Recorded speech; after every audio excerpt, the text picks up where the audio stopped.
All right, on this month's blog post at lennygray.com/blog, we're going to talk about two things that are consistent with door-to-door sales. Having been in the industry since 1998, there are two truths that every door-to-door sales rep and door-to-door sales company knows, and that is, number one, all sales reps will say they're hardworking, and number two, every sales company will say they have the best sales training out there.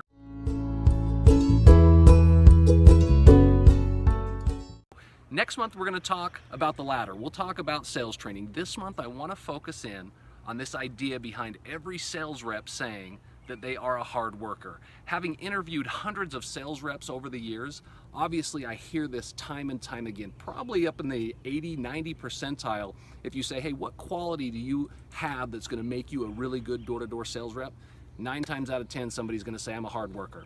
And really, what does that mean? And how do we know as business owners or even as sales managers if that rep really is a hard worker? Because it's such a subjective term, right? A hard worker for one person could be, hey, I live at my parents' house and I take out the garbage twice a day, you know, and that means I work hard. For other people, maybe they're raised on a farm. Maybe they're really, really hardworking people. So there's got to be that fine balance. So this week we had a sales rep who first 3 days out the gate, he sold 4 accounts, thinking, man, he's gonna be fantastic. His first Saturday on the doors, he comes to the manager after a Saturday working, didn't get any sales, and said, hey, I'm gonna quit.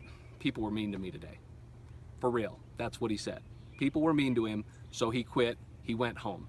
This is somebody who in the initial interview said they were a hard worker. This is somebody who dedicated the last 8 months to do preseason training to get prepared to have a door-to-door sales experience that would make him money, that would be able to help him accomplish his goals. And it literally took 4 days. He was done, got his feelings hurt, you know, said he was a hard worker.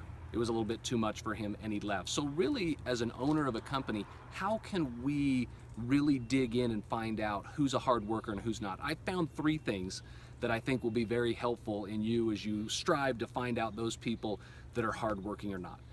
Part number 1 is, what is their work experience? What's their work history? Find out.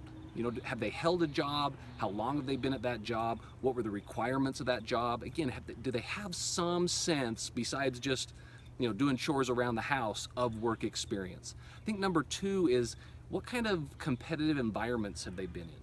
You know, they played sports or other things that have allowed them to be super competitive, that have allowed them to get out and be amongst competition. Because as we know, in a door-to-door sales office, there's a lot of competition that goes on in those things. You know, everybody's competing to be the best sales rep. Does that sales rep have that competitive nature about them, and are they going to go out and be motivated by other people? And then finally, what are their future aspirations? What do they want to do in the future? Does somebody want to be in sales? Do they want to be the VP of sales for a company? That's going to be important as well, because if they're just doing this to make money, sometimes if it's not to develop a skill set, that'll fade away very, very quickly as well. So hopefully that helps in your recruiting efforts, in your hiring efforts, and also currently to motivate your sales teams as they're out knocking doors. So again, lennygray.com/blog.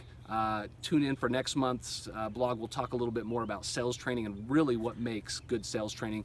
We'll see you next month, and good luck on the doors.